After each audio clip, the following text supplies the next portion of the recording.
up, everybody? Welcome back to Diesel Creek. My name's Matt.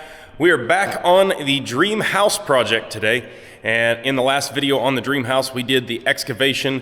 We got the footing completely dug out and prepped, ready for the wall company to come in and get the footers put down, and of course walls on top of that. So we're going to be tending to that today, or I'm not actually.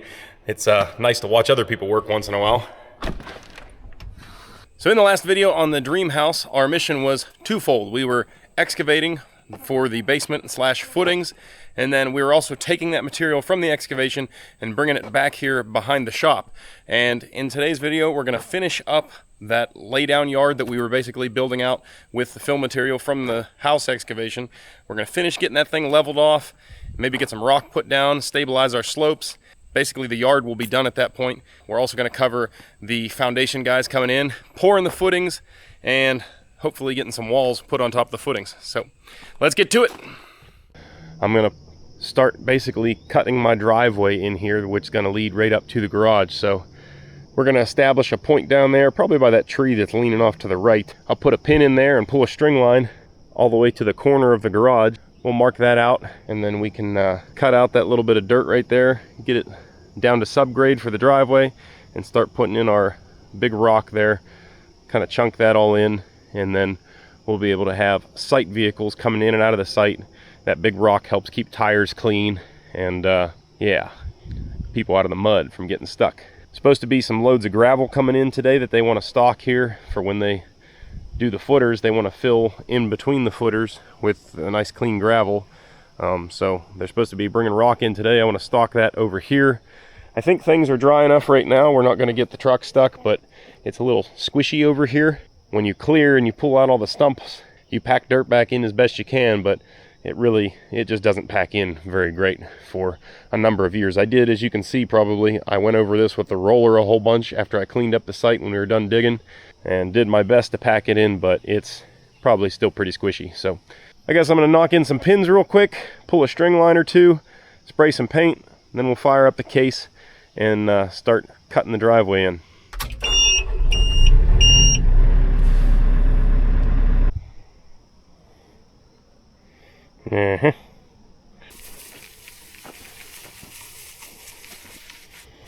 I have run out of string. Dang it. Alright, I'll just hit that line with some paint now so I can get a good eyeball on it. Obviously we need to take the topsoil off first, but the thing is we also need to redirect my little bar ditch here along my driveway. This doesn't really have much water in it except in a torrential downpour, but if I don't have it in a torrential downpour, the water will just fill up on the edge of my driveway and spill over, washing my gravel and making a mess and saturating things and holding water, and basically we need to have that bar ditch. So if the driveway is going to start somewhere down around that paint can, we need to cut the ditch over and make it run alongside the new edge of the driveway, and then it's going to have to cross under the driveway also at some point. So I'm going to have to cut a little ditch across, and then we'll daylight a pipe somewhere down there. Probably just a piece of like 8-inch or something. Doesn't need to be giant.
I'm kind of under pressure here today. I got to get this all done. I had to do some other stuff today as well, so I didn't film this as well as I normally would, but yeah, I cut myself a nice little new swell down there, so that driveway water is going to run down this ditch over here, and then from there I dug a ditch and laid in some 6-inch pipe, and that runs over there to the excavator. That's not permanently going to run this way, but I used all the pipe I had here today to get it to where it is. I believe you call this heavy stuff I have stabbed on the end here. I think that's just HDPE pipe. It's that really thick wall, heavy plastic. I mean, you could run right over that with a dozer and it's not going to crush. That stuff's really impressive. But I just have that green pipe stabbed in the end of this piece. It's about 20 feet up that way. And then once we have the house done and backfilled, then I'll go ahead and regrade all this stuff. And when I do that, I will take that pipe and send it farther over the hill that way and put some riprap and stuff around it to prevent erosion. But yeah, so it turned out good. I just need to finish cleaning up the site right now, but more importantly, I need to finish bombing this rock onto some geo fabric here. By the way, it seems like every time I use this fabric, people are asking what the point of it is. The point of this fabric is not to stop weeds from growing up through, although that's a happy little side effect. The primary objective of using the fabric is you stop the dirt from mixing with the rock, and that keeps your rock a lot cleaner, and also prevents the rock from just getting pushed down into the dirt. I did roll the crap out of this, so it is pretty hard, but even still, over time, you know, through wet seasons and heavy vehicles and stuff running on it, you will eventually drive the stone down into your sub base. So that fabric helps keep that from happening as bad.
All right, well, I'm losing daylight here, but that's a wrap. I got that all completed.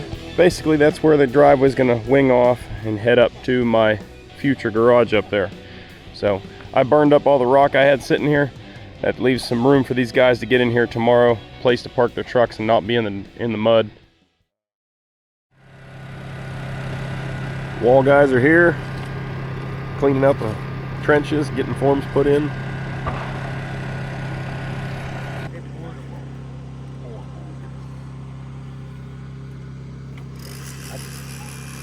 They sent me the information this morning. Did they?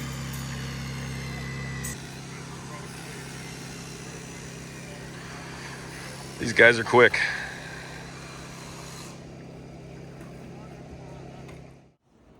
I grabbed a piece of the scrap forma drain so I could show you guys how this worked. It's pretty neat stuff. So this piece of box tubing, I believe it's like a 2x8 piece of box tube, As you can see, it's perforated there on the sides, so it's permeable, it lets water in. So they set it up like this, and it just clicks together with these little plastic connectors. It forms up the footing and then also allows the water to drain from around your footing and escape. So pretty neat way to do things.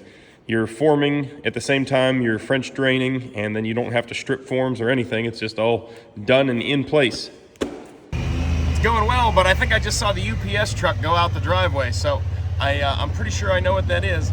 Let's go check and see what kind of package we got. Oh yeah, exactly what I thought it was. Just in time for lunch too.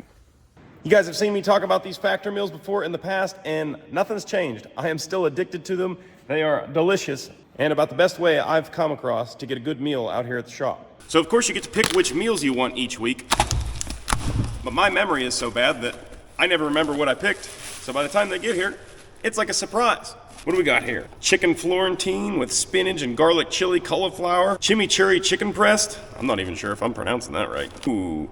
And this week, I treated myself to one of the Black Label boxes here. This is roast garlic, filet mignon, and shrimp. Oh, I'm excited for this one.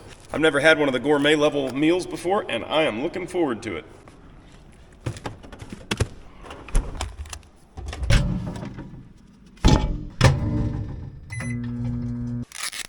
Broccoli nice and crispy. Very good. Now for the important question, how's the steak? Ooh, nice. Still got a slight pinkness to it. It's not overcooked, it's not dried out. I'm telling you, you will not believe how delicious these meals are until you try them for yourselves. Shrimp are also nice and juicy. Got that good butter flavor going on. They're not rubbery. So the biggest reason I'm a fan of the factor meals, number one, is they're absolutely delicious. And number two, I was stuck in the takeout trap. I was going down the road to a little restaurant every day and getting lunch, and that was adding up quick. Not to mention, I was packing on the pounds, eating greasy bar food every day. So with factor meals, I get fresh, never frozen, portion controlled, chef prepared meals that are actually delicious. And I cannot stress that enough. These things are actually delicious. Delivered right to my door, and it could not be simpler. Not to mention, I'm saving money versus going and eating out takeout every day. Choosing your factor meals is super simple. You can have them pick the options for you. You can simply set it up as a protein plus option, chef's choice. There's even vegan options, or you can go in and choose each individual meal. Factor is also extremely flexible. If you don't need the same amount of meals every single week, you can go in and change your meal quantities as you need them. So if you haven't tried Factor for yourself yet, I promise you won't be disappointed, and now's the time to give it a try. Use my code CREEK50 at factor75.com right now and get 50% off of your first box and 20% off of your next month's of meals over at factor75.com. That's code CREEK50 to get 50% off of your first box and 20% off of your next month of meals. Anyways, now that lunch is over, let's get back to work. All right, so they just had a telebelt truck pull in here. This is how they're going to place the gravel down in the foundation as well as the concrete when the truck shows up. So if you've never seen one of these things, it's pretty cool.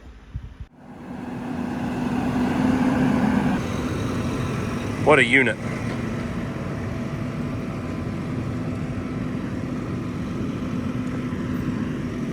So the way this works is that top conveyor goes down there right by the pile of gravel. They're going to use that skid steer to feed it into that conveyor. That conveyor will run it up and drop it down onto this lower conveyor, but that lower conveyor can stretch way out. It says it's a TB110, so I'm going to go ahead on a limb and guess that it can reach 110 feet from the back of the truck here. So that's pretty impressive, and that should easily reach every bit of my foundation here. So they'll get this thing set up and running, and I'll show you guys how it works in action. So the guy in the blue shirt's running the remote, controlling the belt. I think somebody just fired up their skid loader over there. He's gonna start feeding the hopper.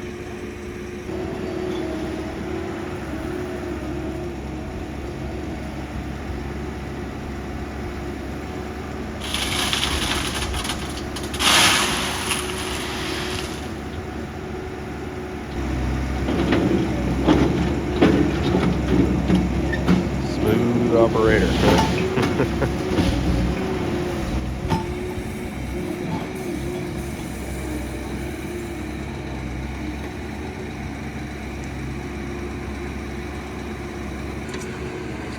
There, he just kicked the belt on.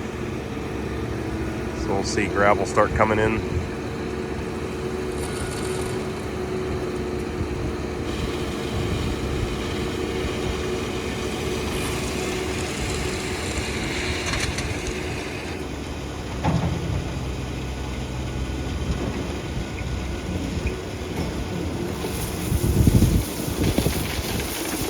And there we go.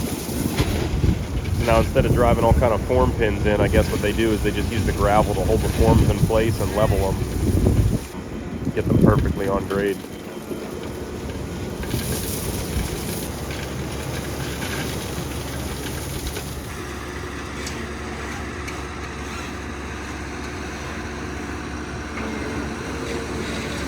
The guy in the skid steer can't overload the hopper, so he has to watch these guys down in the hole. Make sure they're running material before he keeps loading it.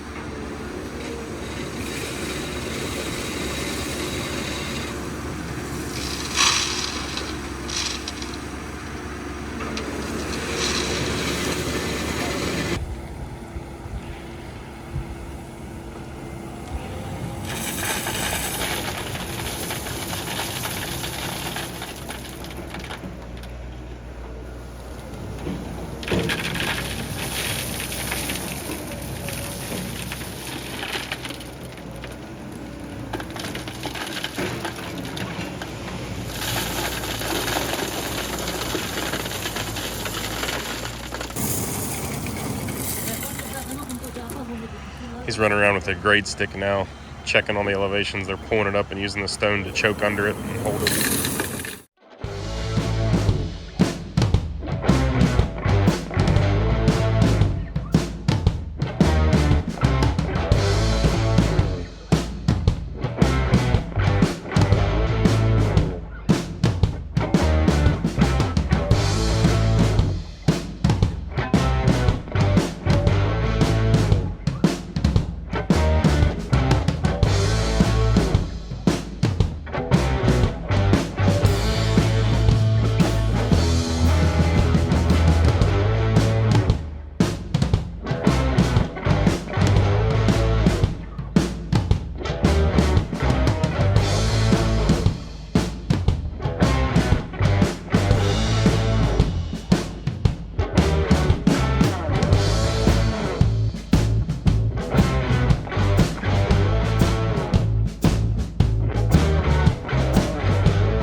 Heck yeah. These guys are fast.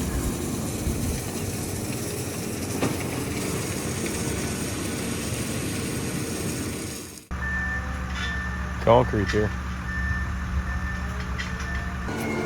Well, the concrete truck just showed up. Started pumping into the hopper, and they're already belting it out over there.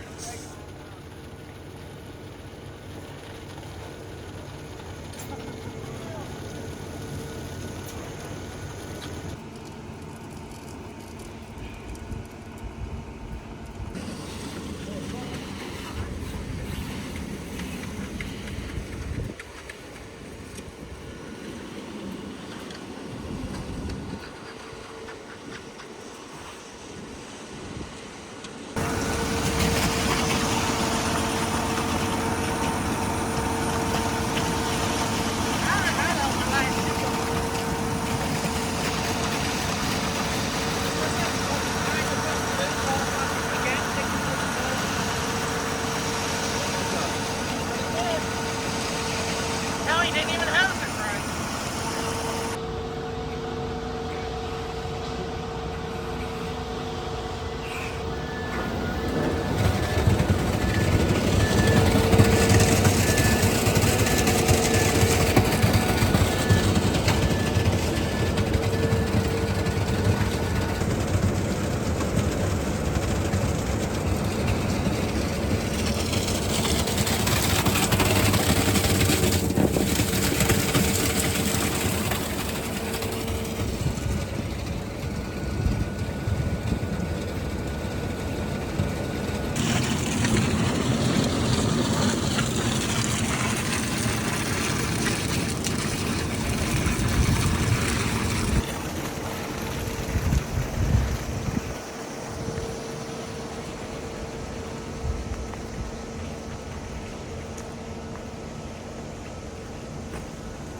That's about all she wrote, guys.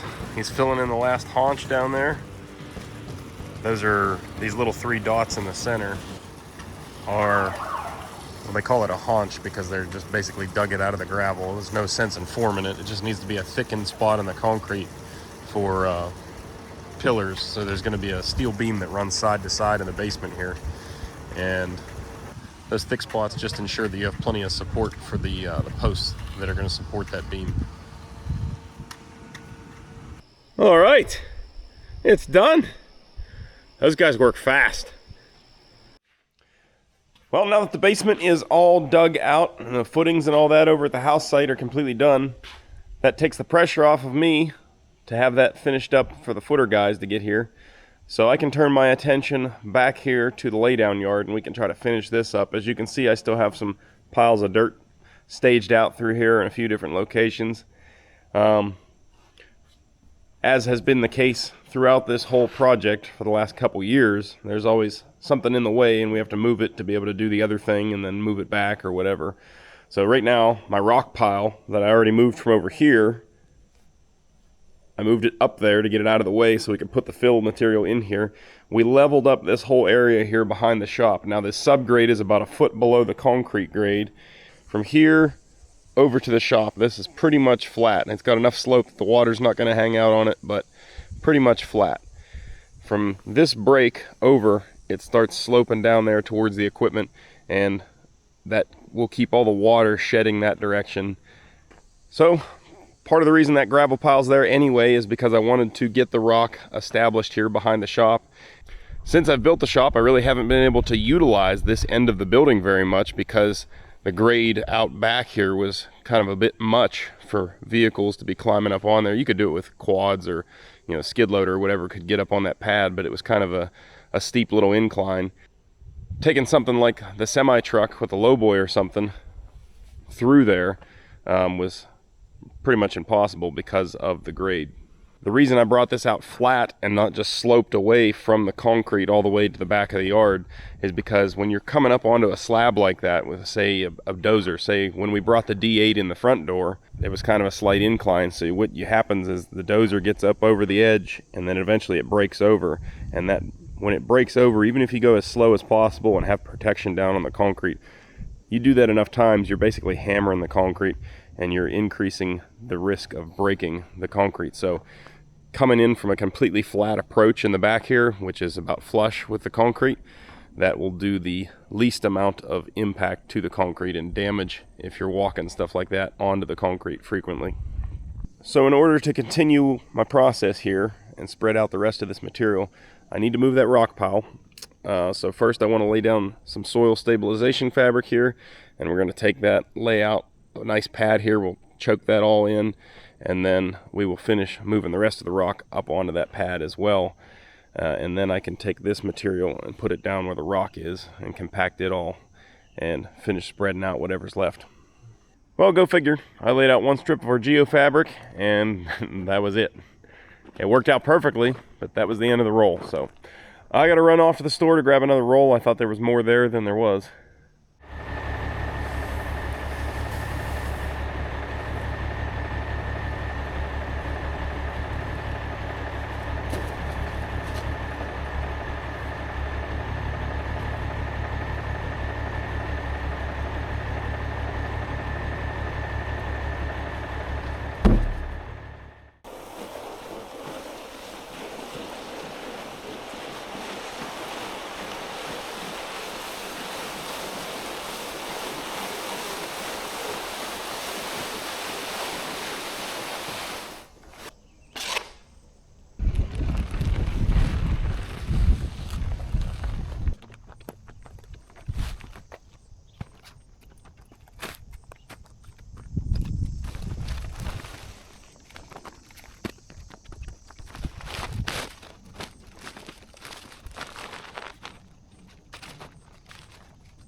Might sound kind of dumb, but ideally I would have a wheel loader with a bucket on it. Fat Alice does not have a bucket.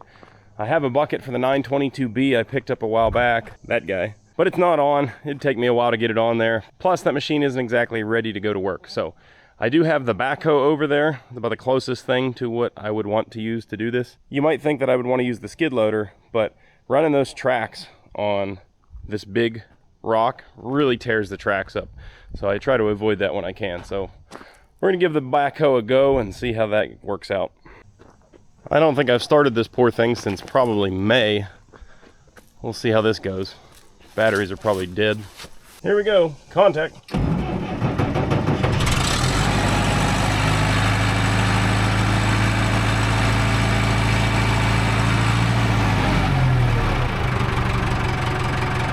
What a loyal hunk of junk, huh? I did not see that going that well.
It is a toasty one outside.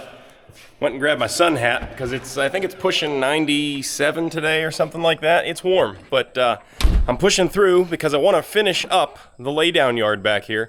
As I already indicated, we got the house part of that dig done, and the part that I still had to kind of tidy up here was the laydown yard, and it's just about done. I've got about this much left to do, but here's how it turned out, guys. Would you just look at it? Oh, it's beautiful. The dirt from the house went way farther than I ever expected. Ended up, I pulled about 5 or 6 loads out of the borrow pit that we opened up a while back. Just kind of used that shale material from the borrow pit to fill in a few low spots and just kind of get things flattened out. But I hit the whole thing with the grader after I had dozed it as best I could, and then rolled the living crap out of it with the smooth drum. And man, it is tight, it is flat, and it is a vast improvement over what I started with. I'm pretty excited about this. As you can see, we got a rock pad in now behind the shop.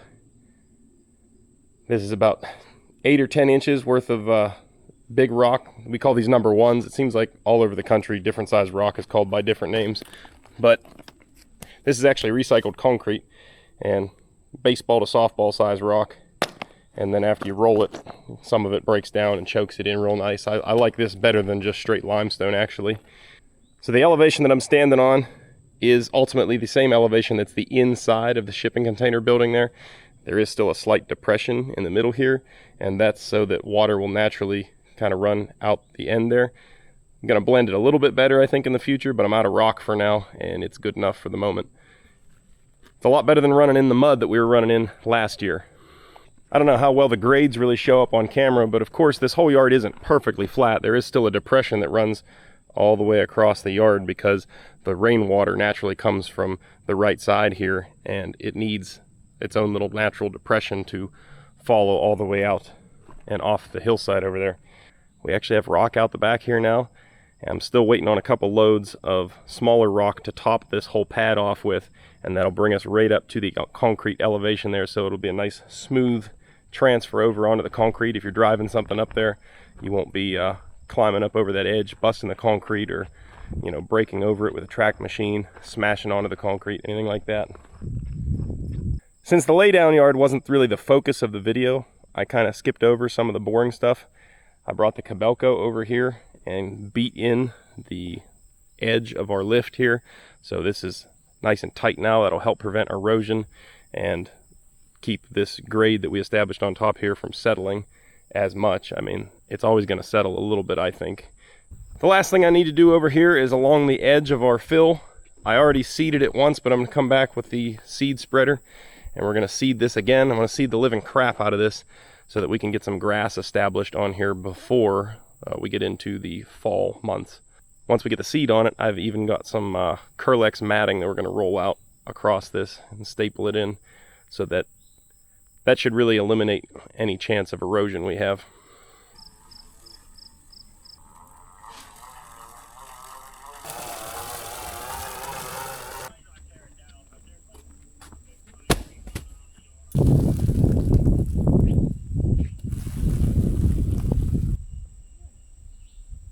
Now's the fun part. We're going to try to pull this down over the slope and walk along the slope and staple it in. You can channel your inner billy goat.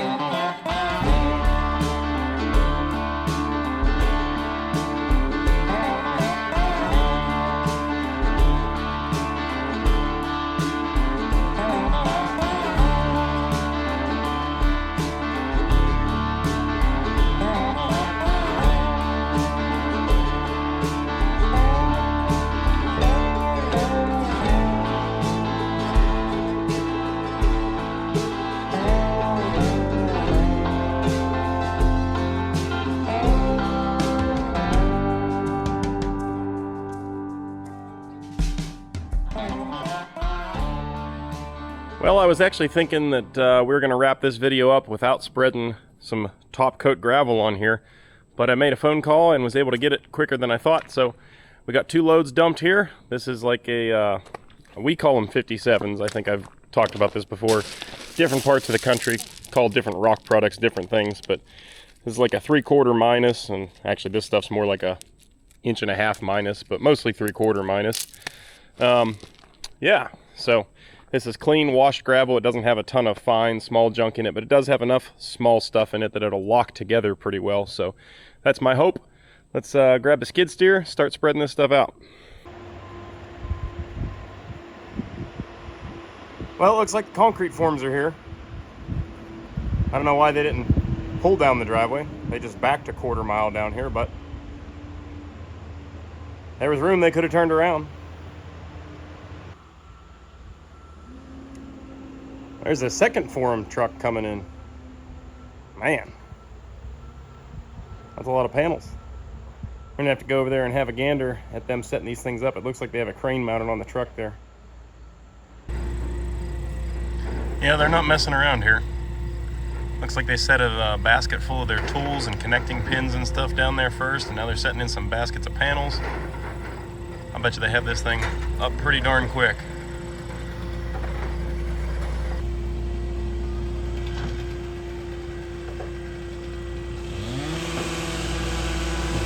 This is just a pretty small crew that showed up on the footer day, but man, there's got to be 15 people here now.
Well, that crane's got a lot of flex going on at that length.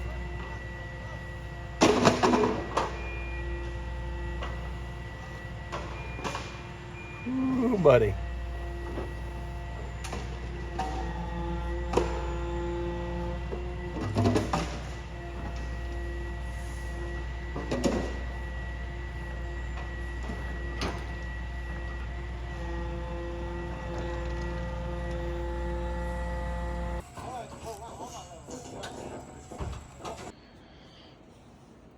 I grabbed a piece of the scrap forma drain so I could show you guys how this worked. It's pretty neat stuff.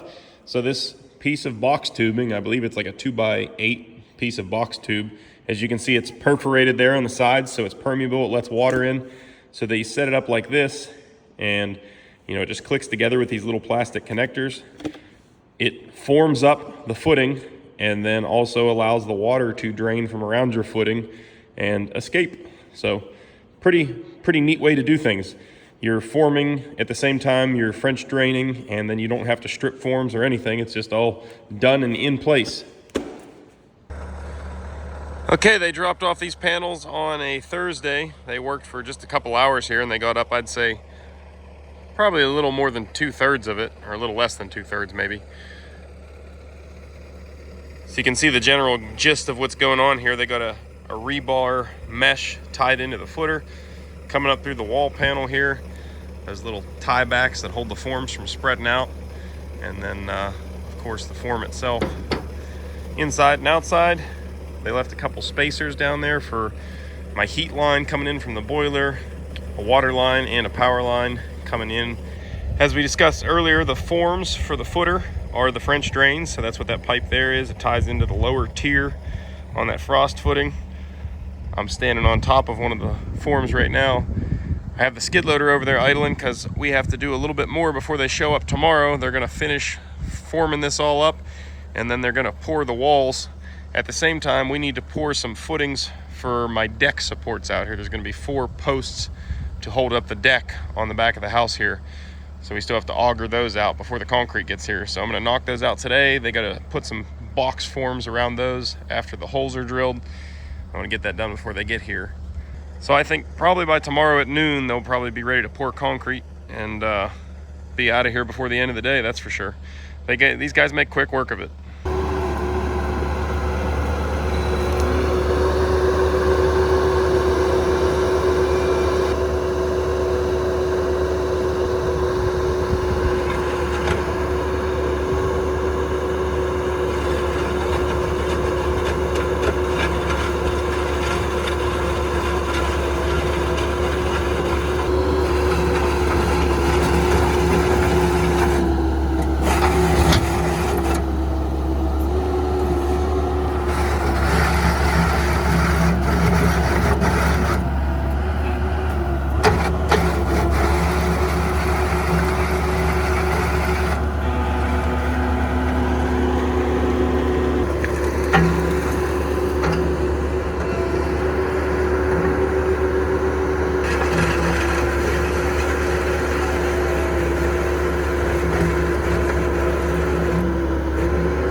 This bump out's for a front porch.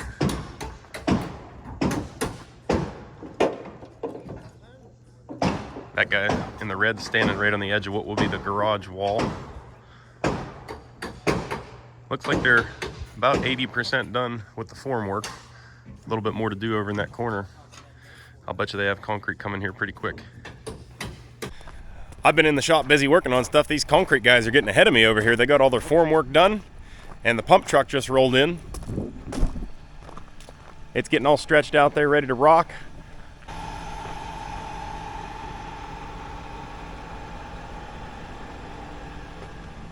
I think these guys are ready to hit it as soon as the concrete gets here.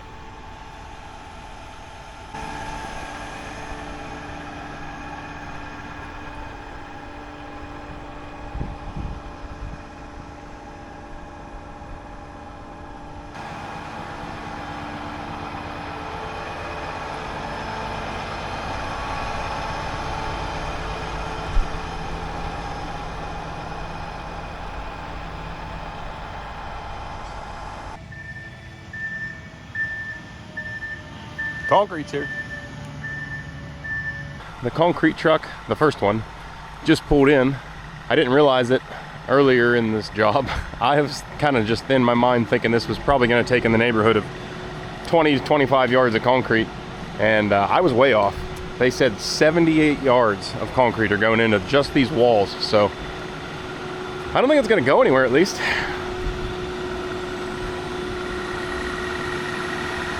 Sounds like they're spinning up the pump now. Things are ready to start rolling.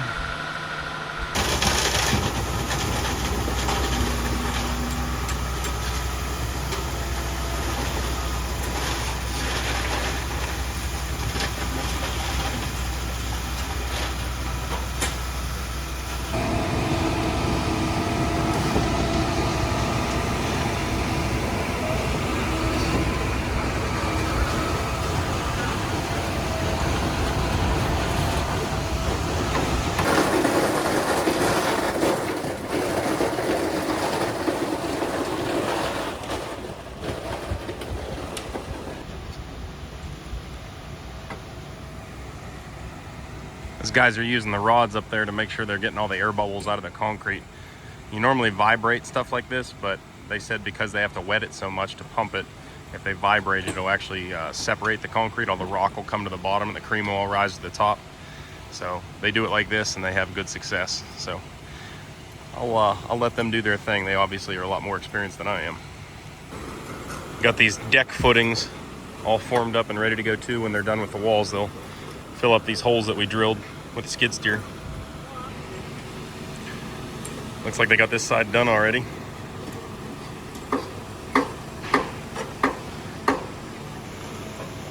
Those guys are turning the bars, squaring the walls up. They're checking for level as they go, and they're adjusting that rod, which will push the wall out, keep it straight. They'll have to do that all the way around as they go. Because as they're adding concrete, the weight's changing and pushing the footing, pushing the wall rather.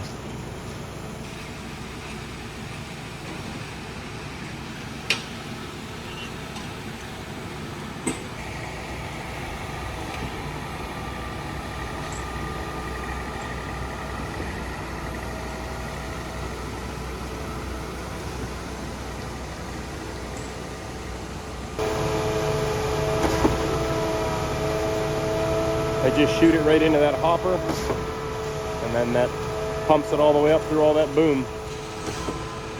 A lot of weight in that boom hanging up there. They said this truck will reach about 110 feet.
Now they got the form stripped off. That's what it looks like right there. That's not the form anymore, that's the concrete. That little alcove there is for the double door that's gonna go into the basement there. Looking good.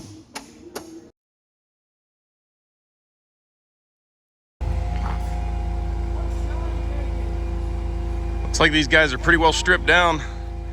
He's pulling all the forms up here and gonna load himself out. That's a good looking wall. This is all gonna get covered up with a stone facade, so that brick pattern doesn't really matter. Look at that. Starting to look like a house now, or the start of one.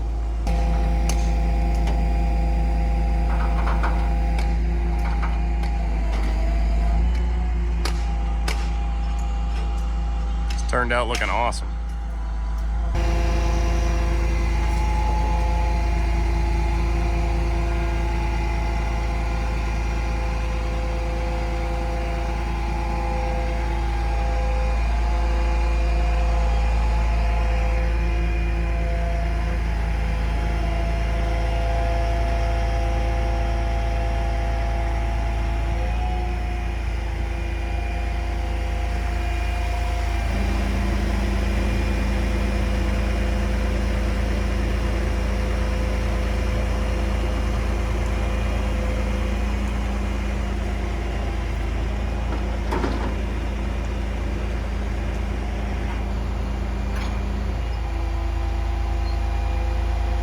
Quick attach system is pretty slick.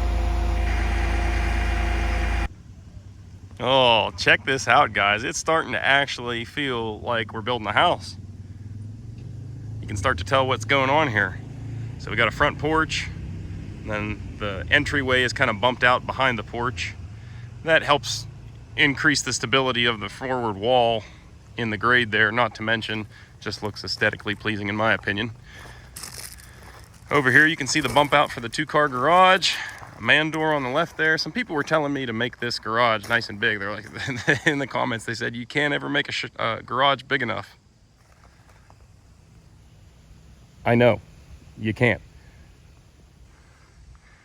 But anywho, it's really coming together. Everything looks really good.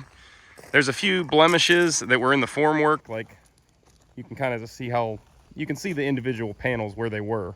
You know, but none of that matters because, as I mentioned earlier in the video, this is all going to get a faux rock facade on it. So you won't see any of this original formwork or this, you know, what's made to look like bricks here. It's all going to get covered up. So the next step is the waterproofing company is going to come in here and they're going to spray some sort of waterproofing membrane onto all the below grade foundation. And then they put some sort of an insulative foam or a pad all up against the wall as well.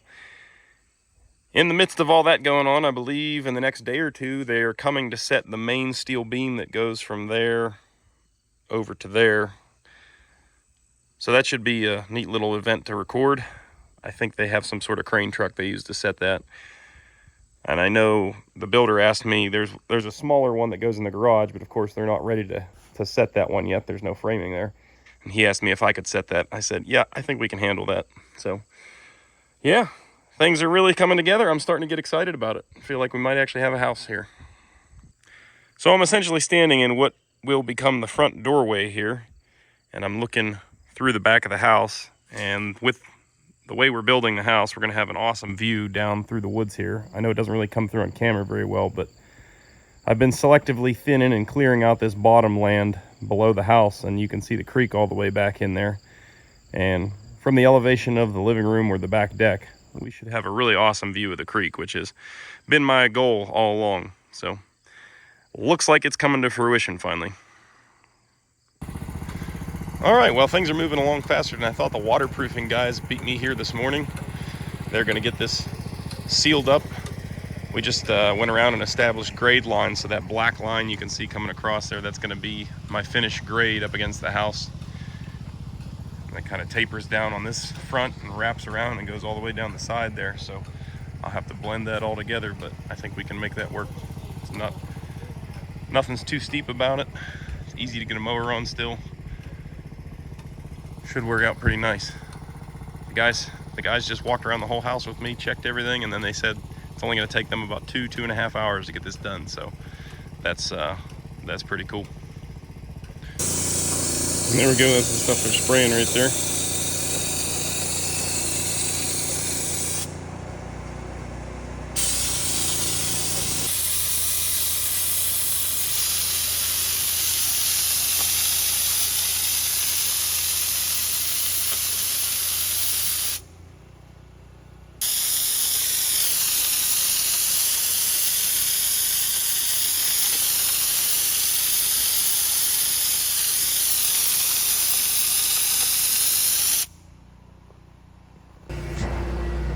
So here's the stuff that they're putting on the side of the house after they spray it with the waterproofing stuff.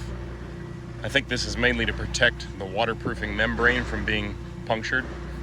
You know, you don't want to get rocks poking through the membrane and you'll get a leak in that rubberized membrane. So they already held those.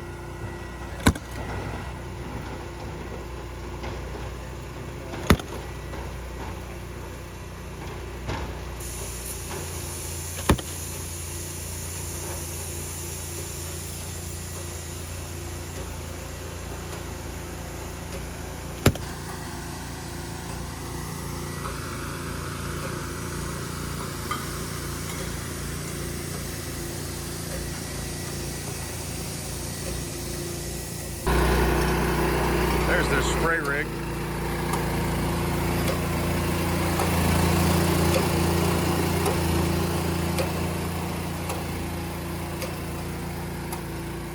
That thing looks like it would be an absolute nightmare to have to service. And while the spray guys are here sealing up the foundation, the concrete form guys are here loading up the rest of their forms. Get those out of here, and I believe there's supposed to be a load of trusses coming in here in a couple hours.